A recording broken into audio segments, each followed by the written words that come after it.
کسی کو کچھ پتہ ہی نہیں۔ اللہ تعالیٰ نے فرمایا کہ وما یعلم جنود ربک الا ہو، تمہارے رب کے لشکر کوئی جانتا ہی نہیں، اللہ خود ہی جانتا ہے۔ کتنی مخلوقات ہے، کہاں کہاں پر آباد ہے، کیسے کیسے ان کے ٹھکانے ہیں، کیسے اللہ ان کو پال رہا ہے، یہ اللہ ہی جانتا ہے سبحانہ و تعالیٰ۔ کالا پہاڑ ہو، کالی رات ہو، کالی چونٹی ہو، اور وہ جبل پر جا رہی ہو، پہاڑ پر، تو اللہ سبحانہ و تعالیٰ اس کو دیکھتے ہیں، اس کی قدموں کی آہٹ سنتے ہیں۔ کتنی مخلوقات ہیں، ساروں کو اللہ سبحانہ و تعالیٰ ایک وقت میں ہی پال رہے ہیں اور کسی سے غافل نہیں ہے۔ سارے انسان، سارے جنات اور سارے حیوانات کہتے ہیں اگر اللہ سبحانہ و تعالیٰ سے مانگنا شروع کریں، اور اولین سے لے کر آخرین تک، آدم علیہ السلام کے زمانے سے لے کر آخری انسان تک، اور جو وہ مانگے اللہ تعالیٰ دیتا جائے دیتا جائے دیتا جائے، تو اللہ سبحانہ و تعالیٰ کے خزانوں میں اتنی بھی کمی واقع نہیں ہو سکتی جتنی کہ کمی سمندر میں ایک سوئی ڈبونے سے ہو سکتی ہے۔ تو اللہ تعالیٰ کی وہ ذات ہے جس کے ہاتھ میں خزانوں کے خزانے ہیں۔ وہ دیکھنے میں بھی آتے ہیں اللہ تعالیٰ کے، دیکھو انسان بنایا ہے، ابھی کوئی 7 ارب سے زیادہ انسان اس دھرتی پر زندہ موجود ہے، جو گزر گئے وہ الگ ہے، جو آنے والے وہ الگ ہے، لیکن اس پہ غور کریں، انسان کا وہی قد ہے، وہی قدامت ہے، جسامت ہے، کم و بیش تھوڑا تھوڑا فرق ہے، کوئی یعنی 5.5 سے لے کر 6.5 فٹ کے درمیان زیادہ تر لوگ آپ کو اسی میں ملیں گے۔ تو ہر ایک کا چہرہ الگ ہے، ہاتھ بھی الگ ہے، پاؤں الگ ہے، آنکھ، ناک، آواز الگ ہے، چلنے کا انداز الگ ہے، کتنی شکلیں، کتنے سانچے ہیں اللہ تعالیٰ کے پاس، پتہ ہی نہیں، آتے جا رہے ہیں آتے جا رہے ہیں۔ اور الگ الگ شکل دے کر، الگ الگ چہرہ دے کر اللہ تعالیٰ نے یہ بھی احسان کیا ہے کہ اس کو ہماری پہچان کا ذریعہ بنایا۔ اگر سارے انسان ایک شکل کے ہوتے تو کتنا مسئلہ ہو جاتا، نہ باپ کا پتہ چلتا، نہ بیٹے کا پتہ چلتا۔ تو یہ اللہ تعالیٰ کا کرم ہے۔ پھر وہ آوازیں الگ الگ ہیں، یہ بھی اللہ تعالیٰ کی قدرت ہے۔ تو اللہ تعالیٰ کی قدرت جو ہے وہ بے انتہا ہے، اس کا کوئی احاطہ نہیں کر سکتا۔ لیکن دوسری مخلوقات میں اور انسان میں بڑا فرق ہے، وہ نظر بھی آتا ہے۔ انسان تھوڑا غور کرے، اللہ تعالیٰ نے فرمایا کہ وَلَقَدْ كَرَّمْنَا بَنِي آدَمَ فِي الْبَرِّ وَالْبَحْرِ، اللہ تعالیٰ فرما رہے ہیں کہ بنی آدم کو میں نے عزت دی ہے، زمین میں بھی اور دریاؤں میں بھی۔ پانی میں بھی کس کی عزت ہے، بادشاہی ہے، گویا کہ انسان کی ہے، اور زمین پر، خشک زمین پر بھی کس کی بادشاہی ہے، گویا کہ انسان کی ہے۔ اللہ تعالیٰ نے اس پر اتنا کرم کیا ہے، اور اس کی جو جسامت بنائی ہے، ایسی جسامت کسی کی ہے نہیں۔ جانوروں پر غور کریں، جانور، کتا، بلی وغیرہ، وہ جب ان کو کھانا ہوتا ہے، کچھ کھانا ہوتا ہے تو اپنا منہ ادھر لے جاتے ہیں، اور اللہ تعالیٰ نے انسان کو ایسے بنایا، یہ جوڑ دیا ہے بازوؤں میں کہ ہم عزت کے ساتھ لقمہ اپنے ہاتھ سے لیتے ہیں، اور کھڑے کھڑے یا بیٹھے بیٹھے وہ شرافت کے ساتھ منہ میں ڈال دیتے ہیں۔ تو جو جسم دیا ہے، جو عقل دی ہے، جو خد و خال دی ہے، وہ ساری مخلوقات سے اس کو ممتاز کیا ہوا ہے۔ لیکن اس کے پیچھے ایک آزمائش بھی ہے۔ جناب مولا کائنات حضرت علی کرم اللہ وجہ الکریم نے فرمایا کہ ایک قرآن پاک کی آیت ہے نا کہ جس میں ہے کہ اللہ تعالیٰ نے اس امانت کو پیش کیا زمین پر، آسمانوں پر، جبلوں پر، تو انہوں نے اس امانت کو لینے سے وہ ڈر گئے۔ اللہ تعالیٰ نے پیش کیا لیکن وہ ڈر گئے، انہوں نے نہیں اٹھائی، اور انسان نے اس امانت کو اٹھا لیا۔ وَحَمَلَهَا الْإِنسَانُ إِنَّهُ كَانَ ظَلُومًا جَهُولًا، اس طرح کے الفاظ قرآن پاک میں آئے ہیں۔ تو انسان ظالم بھی تھا اور جاہل بھی تھا۔ تو یہ امانت، یہ خلافت اللہ تعالیٰ کی طرف سے ہر انسان کو ملی تو ہے، موقع تو ملا ہے، لیکن پھر اس کے نتائج اچھے بھی ہیں اور برے بھی ہیں۔ اگر آزمائش میں یہ کامیاب ہوا تو اس کا مقام جو ہے وہ فرشتوں سے بھی بڑھ جائے گا، اور اگر وہاں وہ ناکام ہوا تو جس کو ہم کمتر مخلوق سمجھتے ہوں، کیڑے، جانور، سانپ، بچھو، کچھ بھی جو آپ کی نظر میں بہت ہی کمتر حقیر جانور ہو، پھر اس سے بھی انسان گر گیا تو ثم اسفل، کس طرح آیت ہے کہ لقد خلقنا الانسان فی احسن تقویم ثم رددناہ اسفل سافلین، کہ سب سے احسن تقویم، اعلیٰ خلقت بھی انسان کی ہے، پھر یہ جب گرتا ہے تو سب سے گرنے والا بھی یہ انسان ہے۔ تو لہذا یہ ہمارے لیے بہت ہی اہم ہے اور ضروری ہے کہ ہم اس جو آنے والی زندگی ہے جو نہ ختم ہونے والی ہے، جس میں موت نہیں ہے، اس کے لیے ہم اللہ تعالیٰ سے ٹھکانہ ڈھونڈ لیں، بھلائی مانگ لیں۔ جب تک ہم دنیا میں اندر زندہ ہیں، ہمیں اللہ تعالیٰ نے موقع دیا ہے۔ اس بات کو اس طرح سمجھیں کہ رسول اللہ صلی اللہ علیہ وسلم نے فرمایا کہ آج جو ہے اگر کوئی کھجور کا دانہ دے کر صدقے میں اپنے آپ کو جہنم سے بچا سکتا ہے تو بچا لے۔ آج جو دیا ہوا صدقہ ہے، کھجور کا 1 دانہ 2 دانہ، اس کی بھی اہمیت ہے، اور کل جب قیامت کا میدان برپا ہو جائے گا تو اللہ سبحانہ و تعالیٰ کہہ رہے ہیں کہ اگر یہ جتنی زمین ہے، جتنی زمین، اس کے برابر بھی سونا کوئی خرچ کرے تاکہ اس کو جہنم سے بچایا جائے، اور اس کے برابر اور بھی خرچ کرے، یعنی 2 زمینوں کے برابر، وہاں اول تو آدمی ہوگا ہاتھ خالی، لیکن اللہ تعالیٰ ایک مثال دے رہے ہیں، تو پھر بھی جو ہے اس کی جان نہیں چھوٹنے والی۔ جان چھڑانے کا، توبہ کرنے کا، اللہ سے دوزخ سے پناہ مانگنے کا، جنت مانگنے کا، اللہ سبحانہ و تعالیٰ کی ناراضی سے بچنے کا، اللہ کی رضاؤں کو حاصل کرنے کا آج موقع ہے۔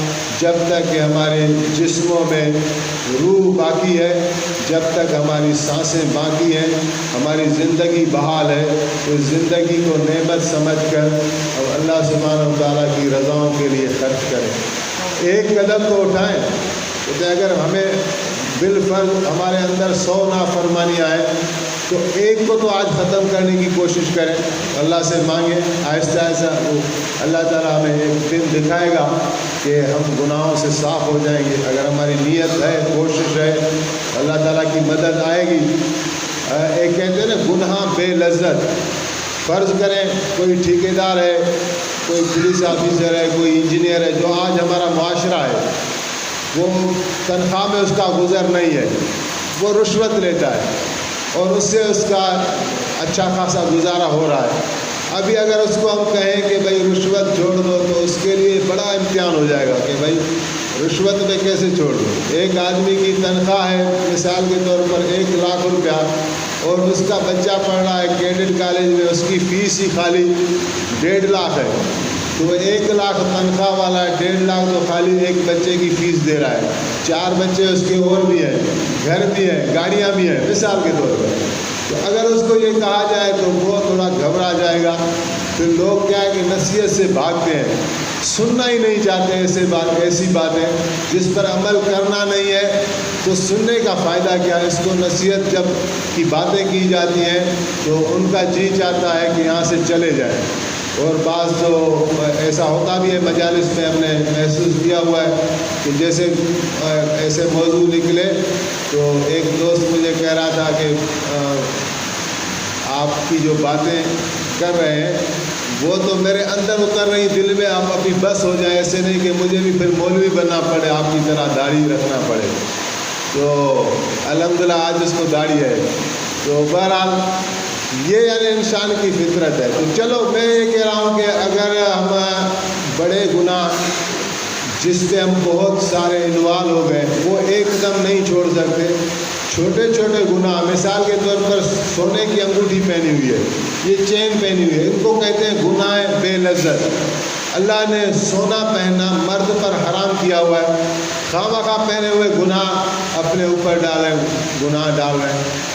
تو ایسے گناہ جو آسانی کے ساتھ چھوڑ سکیں ان کو تو ہم چھوڑنا شروع کریں، غیبت کو چھوڑیں اور جھوٹ بولنے کو چھوڑیں، کوشش کریں، اللہ سے مانگیں کہ ہمیں اللہ تعالیٰ اپنا قرب عطا فرمائے۔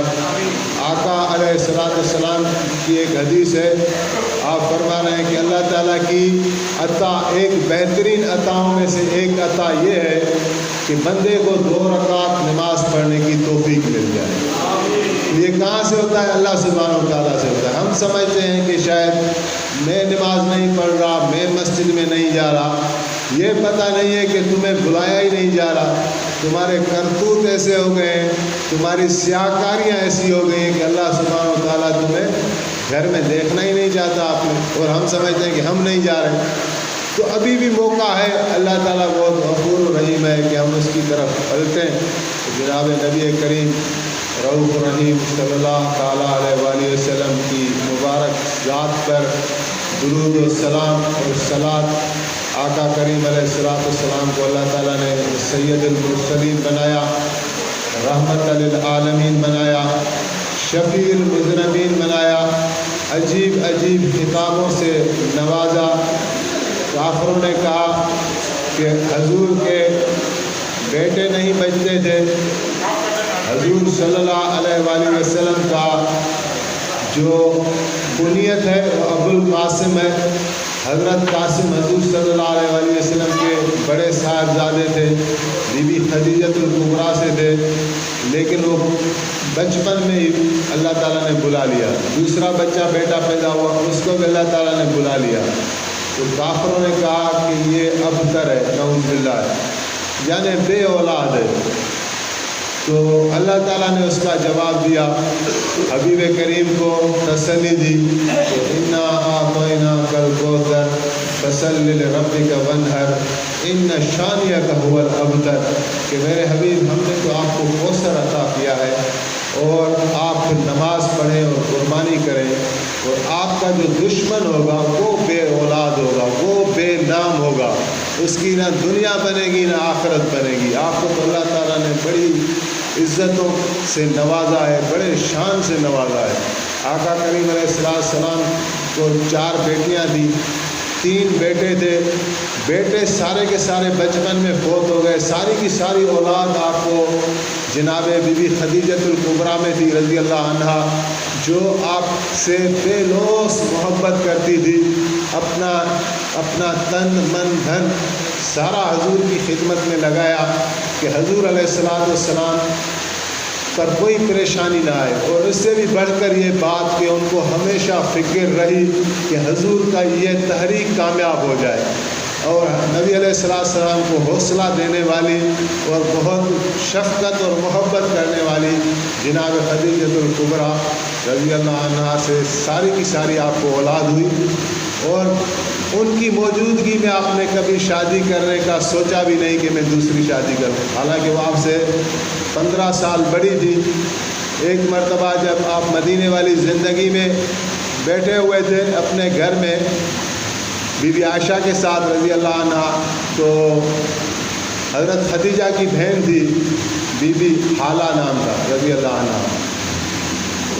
وہ دروازے پر آ گئی اور حضور سے اندر آنے کی اجازت طلب کی، سلام کیا، تو نبی کریم صلی اللہ علیہ وسلم ایک دم چونک گئے، ان کا آواز بی بی خدیجہ سے ملتا تھا، تو آپ کو بی بی صاحبہ یاد آ گئی، تو بی بی عائشہ نے محسوس کر لیا، تو عرض کرنے لگی کہ یا رسول اللہ، اب تو اللہ تعالیٰ نے آپ کو بہت اچھی بیویاں دے دی، ابھی بھی آپ بی بی خدیجہ سے اتنی محبت کرتے ہیں؟ تو آپ نے فرمایا کہ ہاں، اس نے مجھے اس وقت تصدیق کی جب لوگ مجھے جھٹلا رہے تھے، جب لوگ بات نہیں مان رہے تھے، تو انہوں نے میری تصدیق کی اور میری حمایت کی۔ تو یہ کافر کیا بولتے تھے؟ آپ ابتر ہیں، لیکن اللہ تعالیٰ نے اپنے حبیب کریم کو بہت خزانے دیے ہیں، بے مثال خزانے دیے، اور آپ نے فرمایا کہ لوگوں کا نسل اپنے بیٹوں سے چلتا ہے، میرا نسل میری بیٹی سے چلے گا، جناب فاطمہ سلام اللہ علیہا۔ ان کی آپ کتنی عزت کرتے تھے، کتنی محبت کرتے تھے، اس کی بھی مثالیں نہیں. یہ ہیں بیٹی، لیکن جب وہ آتی تھی تو رسول اللہ صلی اللہ علیہ وآلہ وسلم اپنے مقام سے کھڑے ہو جاتے اور بی بی صاحبہ کا جا کے استقبال کرتے، بوسہ دیتے، اور جہاں خود بیٹھے ہوتے تھے وہاں جا کے بی بی صاحبہ کو بٹھاتے تھے. پھر آپ فرماتے تھے کہ اللہ راضی ہوتا ہے جب فاطمہ راضی ہوتی ہیں، اور اللہ غضبناک ہوتا ہے جب فاطمہ غضبناک ہوتی ہیں. پھر آپ جب معراج پر گئے تو جب آپ کو جنت کا نظارہ کرایا جا رہا تھا تو حضرت جبریل امین وہاں شعر پڑھ رہے ہیں. ابھی ہجرت بھی نہیں ہوئی، ابھی حضرت علی کی شادی بھی نہیں ہوئی، تو وہاں حضرت جبریل شعر پڑھ رہے تھے جس کا مفہوم ترجمہ یہ ہے کہ یہ جو نہریں ہیں، یہ جو نہریں بہہ رہی ہیں، یہ کس کی ہیں؟ یہ فرمایا یہ حسن کی ہیں، یہ علی کی ہیں، یہ حسین کی ہیں. تو ایسے بیٹے دیے اللہ تعالیٰ نے، حسن اور حسین، ان کو ابن رسول اللہ کہا جاتا تھا. خود حضرت علی ان کا استقبال کرتے تھے. تو لوگوں کی تو بات ہوتی ہے نا، کسی نے محمد بن حنیفہ وہ ماں کی طرف منسوب ہوتا ہے، حضرت علی کا بڑا بہادر بیٹا تھا، جنگوں میں کمانڈ کرتا تھا. تو کسی نے کہا کہ اس کو کہ حضرت علی فرق کر رہے ہیں، جو حسن اور حسین ہیں ان کو پیچھے رکھتے ہیں اور تم کو جو ہے آگے دھکیل دیتے ہیں. تو حضرت علی کو پتہ چلا کہ لوگ اس کو یہ کہہ رہے ہیں، تو آپ نے فرمایا اپنے اس بیٹے سے کہ تم میرے لیے ایسے ہو جیسے میرے بازو، اور حسن اور حسین میرے لیے ایسے ہیں جیسے میری آنکھیں. تو ہاتھوں کا کام ہے کہ آنکھوں کی حفاظت کرے. تو حضرت علی کو ہمیشہ یہ خیال رہتا تھا کہ ایسے نہیں کہ حسن اور حسین کی شہادت کی وجہ سے رسول اللہ کا جو نسل ہے وہ منقطع ہو جائے. ہونا تو نہیں تھا ایسے، لیکن دنیا کو اللہ تعالیٰ نے جو اسباب کے ساتھ جوڑا ہے تو وہ اس میں احتیاط کرتے تھے. پھر وہ ان کا جو ایسا کردار رہا تو انہوں نے اپنے آپ کو نبھایا. جس طرح امام حسین علیہ السلام کی قربانی ہے وہ بے مثال ہے.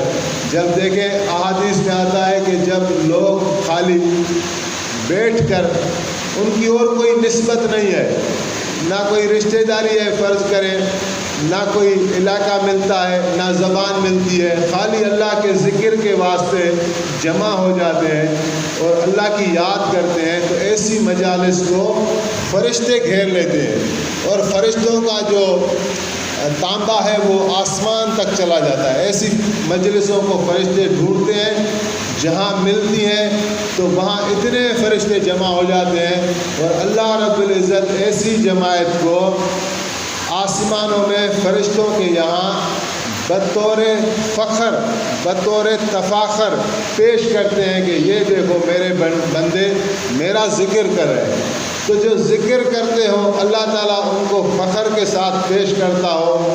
تو امام حسین علیہ السلام کی قربانی کو دیکھیں پھر اللہ تعالیٰ کو کتنا ناز ہے ان پر، اور کتنی محبت کرتے ہیں. رسول اللہ نے کتنی محبت کی. حضرت اسامہ کہہ رہے ہیں، اسامہ بن زید بھی حضور کو پیارے تھے. وہ کہہ رہے ہیں میں حضور کے پاس گیا، گھر کے لوگ تھے اسامہ اور زید کو بھی نبی علیہ السلام نے اپنا بیٹا بنا لیا تھا، منہ بیلا بیٹا تھا، اور کئی زمانے تک زید بن محمد کہا جاتا تھا اس کو. تو حضرت اسامہ کہہ رہے ہیں کہ میں گیا حضور کے پاس کسی کام سے، تو آقا کریم علیہ السلام باہر تشریف لے آئے اپنے دولت خانے سے. تو آپ نے چادر اوڑھی ہوئی تھی، تو مجھے محسوس ہوا کہ آپ نے کچھ وزن اٹھایا ہوا ہے. میں نے کہا یا رسول اللہ آپ کی باہوں میں کچھ ہے؟ تو آپ نے چادر ہٹائی، ایک طرف حسن تھا اور ایک طرف حسین تھا علیہ السلام. تو پھر آپ فرمانے لگے کہ یا اللہ میں ان سے محبت کرتا ہوں اور آپ بھی ان سے محبت کریں، اور یا اللہ ان سے بھی محبت کر جو ان سے محبت کرے. تو ایسی اللہ تعالیٰ نے پھر اولاد عطا فرمائی، اور پھر جو امت عطا فرمائی، جو صحابہ عطا فرمائے، یہ بھی نبی علیہ السلام کے ہی خزانوں میں سے ہیں. جس طرح اس امت کے افراد پیدا ہوئے ہیں یا ابھی بھی ہو رہے ہیں، الحمدللہ نبی کریم صلی اللہ علیہ وآلہ وسلم کی امت کے ساتھ اتنی شفقت ہے کہ یہ بھی گویا کہ نبی علیہ السلام کے ہی، ہم بھی سارے روحانی طور پر حضور کی اولاد ہیں. ایک تو جسمانی طور پر تو چلو اپنا اپنا باپ ہے، اپنی اپنی نسل ہے، لیکن نبی جو ہوتا ہے وہ روحانی طور اپنی امت کا باپ ہوتا ہے۔ تو آپ نے اتنی شفقت فرمائی کہ کسی ماں اور باپ کو اتنی طاقت نہیں ہے۔ پھر عجیب شان عطا فرمائی اللہ تعالیٰ نے۔ غزوہ احد کا موقع ہے، ایک صحابی ہے نام ہے قتادہ بن نعمان۔ حضرت قتادہ کو کوئی تیر لگا اور آنکھ نکل آئی اور لٹکنے لگی، یوں نکل آئی اور لٹکنے لگی۔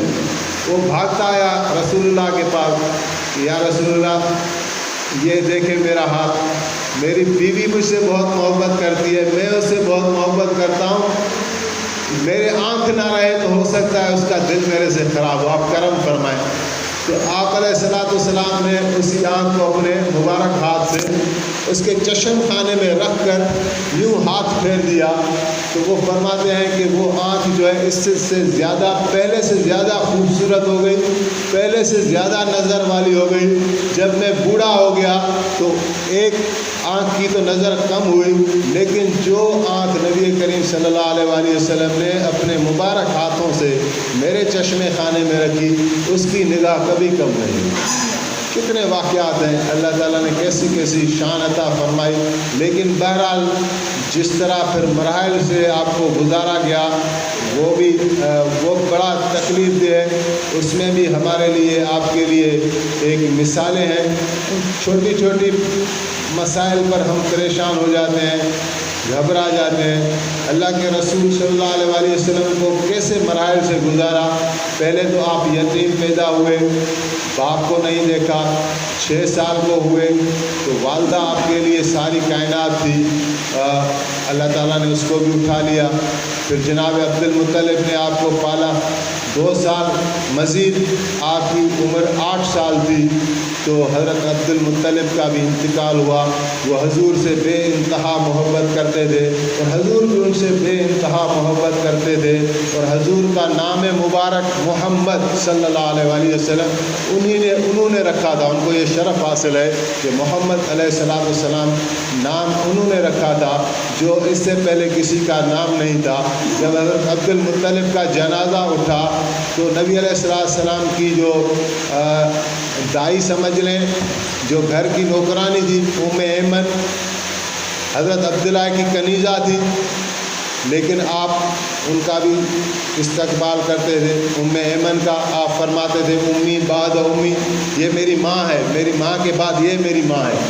تو حضرت ایمن کہہ رہی ہیں کہ جب عبد المطلب کا جنازہ اٹھا تو میں نے دیکھا حضور 8 سال کی عمر میں جب لوگ جا رہے تھے تو حضور بھی روتے ہوئے جنازے کے پیچھے پیچھے جا رہے تھے۔ تو دکھوں سے، مشکلوں سے زندگی بھری ہوئی ہے۔ جو آپ کی اولاد ہوئی، 4 بیٹیاں 3 بیٹے 7 اولاد، تو انہوں میں سے 6 نے آپ کی زندگی میں انتقال کیا۔ بیٹے تو بچپن میں گئے، بچیاں اگرچہ جوان ہوئی، شادی ہوئی، لیکن حضور کی عمر میں ہی وہ اللہ تعالیٰ نے ان کو بلا لیا۔ ایک بیٹی جناب بی بی فاطمہ رضی اللہ تعالیٰ عنہ اور سلام علیہا، وہ حضور کے بعد گئی ہیں، لیکن 6 مہینے کا فرق ہے۔ حضور کی رحلت کے بعد 6 مہینے کے بعد بی بی صاحبہ نے بھی رحلت فرمائی۔ تو عجیب یعنی واقعات آ رہے ہیں ایسے۔ ایک مرتبہ ابو لہب آپ کا چچا بھی تھا، آپ کا دشمن بھی تھا اور آپ کا پڑوسی بھی تھا۔ دیکھیں اگر اللہ تعالیٰ کی طرف سے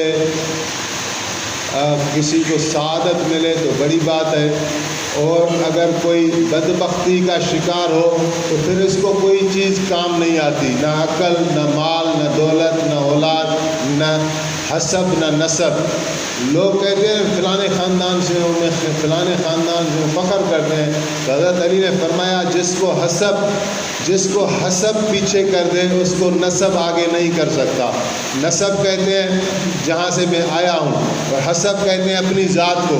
تو مولا فرما رہے ہیں جس کو اپنا کردار پیچھے کر دے اس کو نسب آگے نہیں کرے گا۔ تو ابو لہب کا نسب تو وہی تھا، اعلیٰ نسب، لیکن اس کا کردار بدترین تھا۔ حضور کا چچا تھا، اللہ تعالیٰ نے اتنا نوازا، اس کو ابو لہب اس لیے کہتے تھے کہ اس کے گال چمکتے تھے۔ لہب عربی میں کہتے ہیں آگ کو، اور ابو لہب یعنی آگ کا باپ۔ تو آگ کا باپ کس لیے کہتے تھے کہ اس کے گال آگ کی طرح چمکتے تھے، اور یہ ہاشمی خاندان سے تھا، مال بھی اللہ تعالیٰ نے دیا تھا، بیٹے بھی دیے تھے، لیکن یہ پھر بدبخت ہوا، حضور کا دشمن بنا۔ تو جب یہ صورت نازل ہوئی تبت یدا پہلے بھی ذکر ہوا، تو نبی کریم صلی اللہ علیہ وسلم کی 2 بیٹیاں اس کے بیٹوں کے نکاح میں تھیں۔ نبوت سے پہلے رشتے طے ہوئے تھے، آپ کی اس دعوت سے پہلے رشتے طے ہو گئے تھے، جناب بی بی رقیہ اور جناب بی بی ام کلثوم رضی اللہ تعالی عنہما۔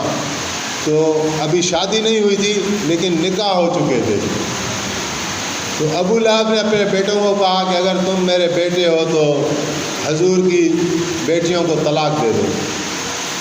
تو ایک نے تو طلاق دے دی، اور دوسرا جو بدبخت تھا اس سے بھی زیادہ، عتیبہ، اس نے کہا کہ اگر طلاق میں بھجواؤں گا تو حضور کو دکھ نہیں ہوگا، میں آمنے سامنے جا کے دوں۔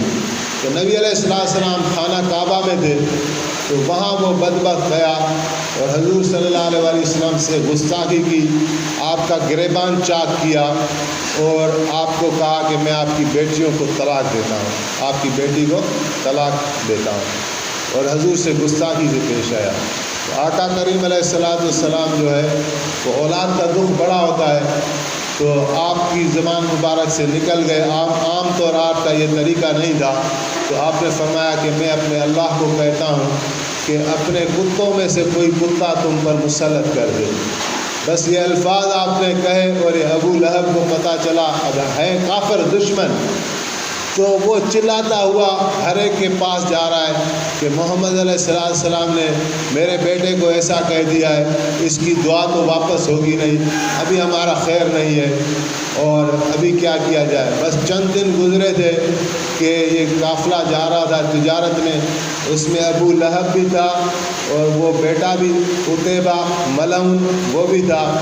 تو رات کا ٹائم ہوا تو ابو لہب نے سارے قافلے والوں کو کہا کہ میں آپ کا اکرام بھی کروں گا، انعام بھی دوں گا، میرے بیٹے کی حفاظت کرنا، مجھے بڑا خوف لگ رہا ہے کہ حضور کی جو ہے وہ بددعا کہیں اثر نہ دکھا دے۔ تو اس کو بیچ میں سلایا اور اس کا بسترا بیچ میں لگایا، لوگوں نے کہا تم فکر نہیں کرو، لیکن کو رات کا وقت آیا، اللہ تعالیٰ کا کوئی ارادہ ہو تو مخلوق تو اس کو روک سکتی ہے۔ تو اللہ تعالیٰ نے ایک شیر کو بھیجا، وہ آیا، ان ساروں کو نیند تھی، منہ سونگتا ہوا سیدھا اس عتیبہ کے پیچھے، اور ایک ہی اس میں جھپٹے میں اس کو ختم کر دیا۔ وہ چلایا، لوگ اوپر گئے، ابو لہب بھی اوپر گیا، تو اس کے آخری لفظ یہ نکلے کہ محمد نے مکے میں رہ کر مجھ سے انتقام لے لیا۔ تو یہ بدبخت تھے، اور لیکن پھر بھی یقین اتنا تھا کہ حضور کی کہی ہوئی بات جو ہے وہ واپس نہیں آ سکتی۔ اسی طرح ان کے مظالم جو تھے وہ جاری رہے۔ آخرکار صحابہ کچھ آئے اور حضور سے عرض کرنے لگے کہ یا رسول اللہ، کب تک ہم ان مکے والوں کے ظلم سہیں، اور تکلیف کی بات یہ ہے کہ ہم نمازیں بھی نہیں پڑھ سکتے سکون کے ساتھ، تو ہمیں اجازت دے دیں کہ ہم ہجرت کریں۔ آپ نے فرمایا ٹھیک ہے، اور جناب حضرت ابو بکر صدیق حضور کے ساتھ ساتھ ہوتے تھے، اور رفیق غار یار، اور ان کا معاشرے میں اثر بھی بہت تھا۔ جو 4 ہستیاں پہلے مسلمان ہوئی، حضرت خدیجہ، حضرت زید، حضرت علی اور حضرت ابو بکر، وہ دیکھیں 3 تو حضور کے گھر کے افراد ہیں۔ ابھی گھر میں کوئی بڑا سرپرست کوئی بھی بات کرے اس کی بات مانی جائے گی، لیکن جناب ابو بکر کا مقام اور اسٹیٹس معاشرے میں اور تھا۔ ان کے آنے سے، اور اللہ تعالیٰ نے ان کو ایسا جذبہ دیا، جس دن اسلام میں آئے اسی دن 5-6 صحابہ اور بھی لے کر آئے، بڑے بڑے صحابہ۔ تو حضور کریم صلی اللہ علیہ وسلم پر اپنا مال بھی بے درے خرچ کیا، اور ساتھ ساتھ ہوتے تھے۔ آقا کریم علیہ السلام نے ایک حدیث شریف میں فرمایا کہ میرے 2 وزیر ہیں آسمانوں میں، اور 2 وزیر ہیں میرے زمینوں میں۔ آسمان میں میرے وزیر ہیں جناب جبریل اور جناب میکائیل علیہ السلام، اور زمین پر میرے وزیر ہیں جناب ابو بکر اور جناب عمر رضی اللہ عنہما۔ تو حضرت ابو بکر نے یا رسول اللہ یہ کہاں ہجرت کریں؟ تو آپ نے فرمایا یہ حبشہ ہجرت کریں۔ حبشہ جو ہے وہ بیچ میں سمندر کا راستہ ہے، لیکن وہاں آنا جانا پہلے ہی تھا مکے والوں کا، اور سفر مختصر ہے، زیادہ دور نہیں ہے، اور آب و ہوا وہاں کی اچھی ہے، اور بادشاہ وہاں کا رحم دل ہے۔ یہ نکات آپ نے ذہن میں رکھ کر صحابہ کو اجازت دے دی۔ کچھ صحابہ گئے، 15-20 صحابہ، ان میں ایک آدھ عورت بھی تھی، عورتیں بھی تھیں۔ تو مکے والوں کو پتہ چلا کہ یہ جا رہے ہیں کشتی میں، تو وہ وہاں سے ان کے پیچھے جو ہے وہ نکل پڑے حملہ کرنے کے لیے، روکنے کے لیے، لیکن اللہ کا کرم ہوا، یہ بس کشتیوں میں بیٹھے، کشتی روانہ ہوئی تو وہ بعد میں آئے، یہ نکل گئے۔ اس کے بعد پھر جو ہے وہ 80 اور 85 افراد اور تھے جنہوں نے دوبارہ ہجرت کی حبشہ کی طرف۔ تو کافروں کو یہ بات بھی بڑی ناپسند تھی کہ اگر یہ حبشہ کی طرف رہے تو ایک تو ہماری بدنامی ہوگی، اور ایک یہ کہ اسلام کی روشنی پھیلے گی، تو ان کو کسی طرح واپس کریں، بادشاہ کا ذہن خراب کریں کہ وہ اپنی امان ان سے واپس لے لیں۔ تو لیکن بادشاہ تک کون جائے؟ کہا کہ بادشاہ تک ایسے لوگ جائیں جن کو بادشاہی دربار میں آنے جانے کا آداب بھی ہوں، جو کلام کے بھی ماہر ہوں، جن کا کوئی اثر ہو۔ تو مشورے سے طے ہوا کہ یہ ایک عمر بن عاص اور ایک عمارہ بن ولید، ان دونوں کو کافروں نے بھیجا کہ آپ بادشاہ کی طرف جائیں اور مسلمانوں کو واپس لے کر آئیں۔ تو یہ گئے ہیں۔ پہلے تو انہوں نے کھجور وغیرہ کے تحفے، طوائف بہت بڑے جمع کیے، بادشاہی کے دربار میں ایسے سمجھیں جو دربان ہیں، جو وزیر ہیں، ساروں کے لیے تحفے لے کر ان کو خدمت میں پیش کیے، اور خود بادشاہ ایک کھجور کا قسم تھا، ادم اس کا نام لکھا ہوا ہے، وہ بادشاہ کو پسند تھی، مکے کی کھجور تھی، اس کے لیے وہ بہت ساری لے کر گئے۔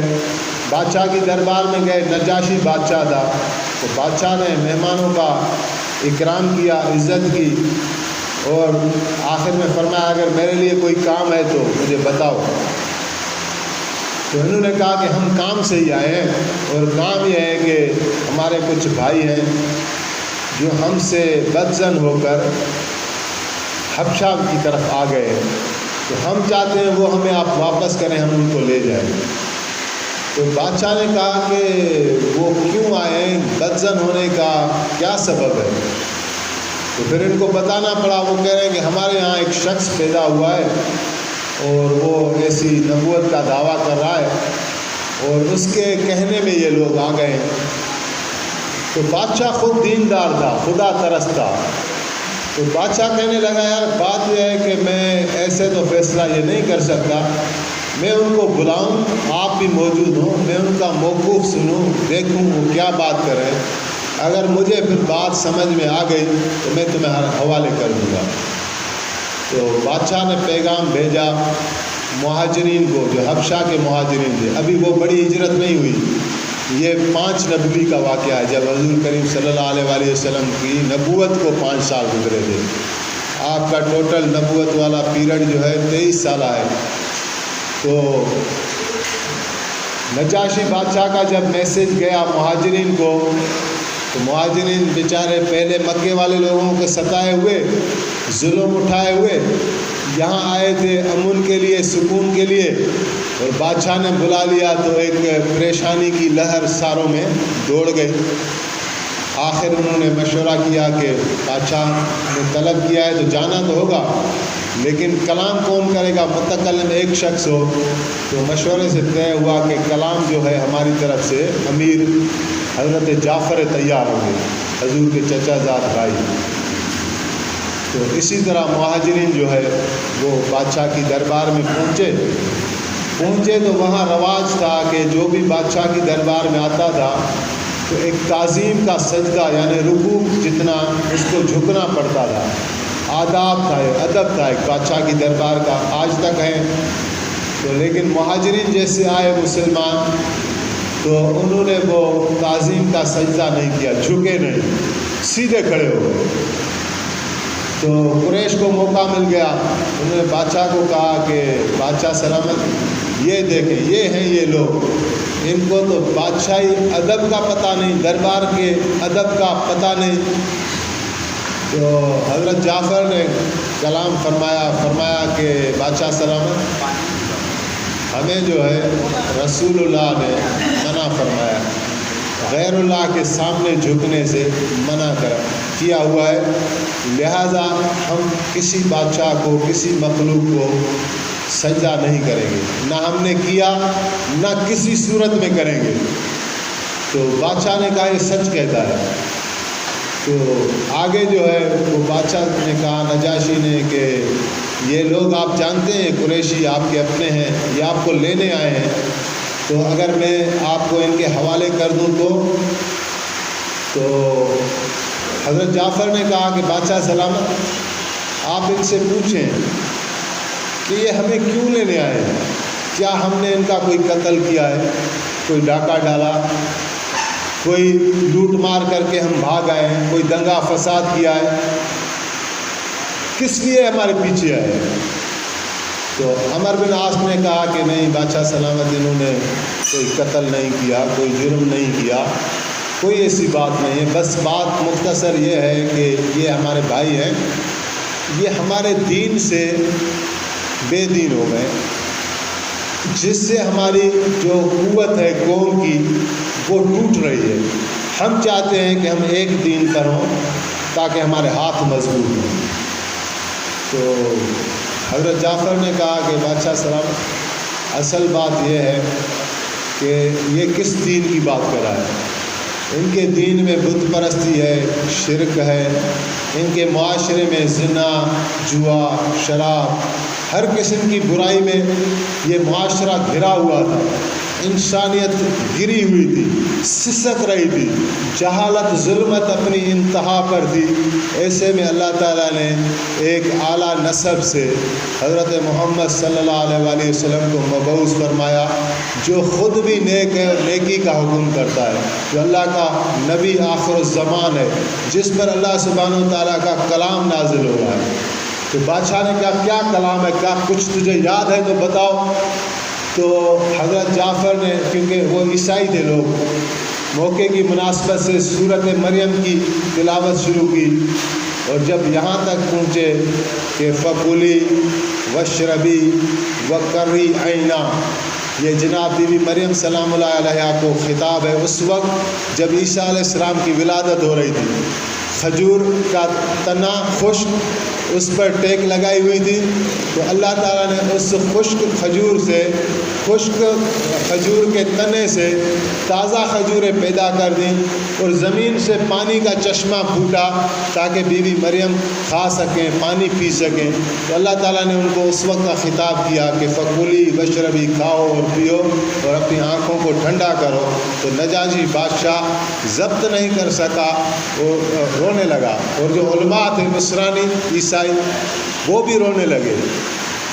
تو عمر بن عاص پریشان ہو گیا کہ اب کیا کریں، تو اس نے فوراً کہا کہ بادشاہ سلامت، یہ جو ہوئے ہیں نا مسلمان، ان کا عقیدہ عیسیٰ علیہ السلام کے لیے صحیح نہیں ہے، آپ کے نبی کے لیے صحیح نہیں ہے۔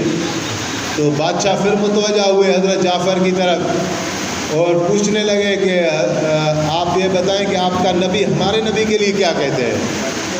تو حضرت جعفر نے کہا کہ ہمارا نبی علیہ السلام حضرت عیسیٰ کے لیے فرماتے ہیں کہ عیسیٰ اللہ کا روح ہے، عیسیٰ اللہ کا نبی ہے، عیسیٰ اللہ کا کلمہ ہے، ہاں عیسیٰ اللہ نہیں ہے اور نہ اللہ کا بیٹا ہے۔ تو نجاشی بادشاہ نے زمین سے ایک تنکا اٹھایا اور کہا کہ جتنا اس نے بیان کیا ہے عیسیٰ علیہ السلام اس تنکے جتنے بھی نہ اوپر ہیں نہ نیچے ہیں، بالکل صحیح بیان کیا۔ تو پھر اس میں متوجہ ادھر ہوئے کافروں کی طرف، مکے والوں کی طرف، اور کہنے لگے کہ یہ جو تم میرے لیے تحفے لائے ہو نا، یہ واپس لے جاؤ، میں کبھی بھی رشوت لے کر سچے دین کے سچے پیروکار تمہارے حوالے کرنے والا نہیں ہوں۔ تو اسی طرح ان کو یہاں رسوائی ملی، خواری ملی، ہر میدان میں یہ ہارے، ذلت ان کا مقدر بنی دنیا میں بھی اور آخرت میں بھی۔ تو بہرحال یہ مکے والوں کی بہت ساری ایسی کوششیں تھیں۔ تو ابھی کافی وقت بھی ہو گیا ہے، آخری 2 منٹ کی بات یہ ہے کہ نبی کریم صلی اللہ علیہ وسلم کی مبارک سیرت کو، مبارک ذکر کو اس لیے ذکر کیا جا رہا ہے کہ حضور کی محبت جو ہر مسلمان کے دل میں ہے، یقیناً ہے۔ ہم نے خود اپنے آنکھوں سے دیکھا ہے، محسوس کیا ہوا ہے۔ میں الحمدللہ اسلامیات پڑھاتا ہوں، تو ایک مرتبہ عید کا موقع تھا تو میں نماز کے لیے کھڑا ہو گیا، گاؤں میں تھے ہم، تو جگہ نہیں مل رہی تھی، دیر ہو گئی، تو مصلے نہیں تھے، جگہ نہیں تھی، بس یہ آپشن تھا کہ یا تو مٹی میں نماز پڑھیں یا میں جگہ ڈھونڈ رہا تھا۔ تو مجھے ایک کونا مل گیا جہاں کوئی کپڑا تھا، تو لیکن میں نے اپنے دل کو دیکھا کہ اگر مجھے وہ جگہ نہیں ملتی، کیونکہ عید کے نئے کپڑے میں نے پہنے ہوئے تھے، تو شاید میں مٹی میں نماز نہیں پڑھتا، کسی اور عیدگاہ میں دیکھتا یا چلا جاتا۔ لیکن ایک دوسرا شخص آیا جس کا حلیہ ایسا تھا کہ مجھے محسوس ہوا کہ یہ عید کی نماز پڑھتا ہوگا، بال اتنے بڑے بڑے اور ہاتھوں میں مہندی لگائی ہوئی اور انگوٹھیاں پہنی ہوئی۔ تو وہ آیا تو اس نے جو ہے نا وہ مٹی میں نماز پڑھ لی۔ تو میں نے سوچا یار دیکھو، ہم جس کو بظاہر یہ ایسے کم علم اور جاہل لوگ لگتا ہے، لیکن اندر سے اس کا ایسا جذبہ ہے کہ میرے پاس بھی وہ جذبہ نہیں ہے، حالانکہ میں پڑھا رہا ہوں اسلامیات۔ تو اس کا ایک فرد امت کا بڑا قیمتی ہے اور اس میں ایک جوہر ہے، تبھی تو اللہ تعالیٰ نے اس کو امت رسول میں بنایا ہے۔ لیکن بس شیطان ہمارے پیچھے ہے، نفس کی خواہشات نے ہمیں جو ہے وہ بالکل مغلوب کیا ہوا ہے، ہم دبے ہوئے ہیں نفس کے سامنے۔ حضرت علی نے فرمایا کہ وہ تمہیں دبا لیتا ہے خیالی باتوں پر، اور تم اسے نہیں دبا سکتے یقینی باتوں پر۔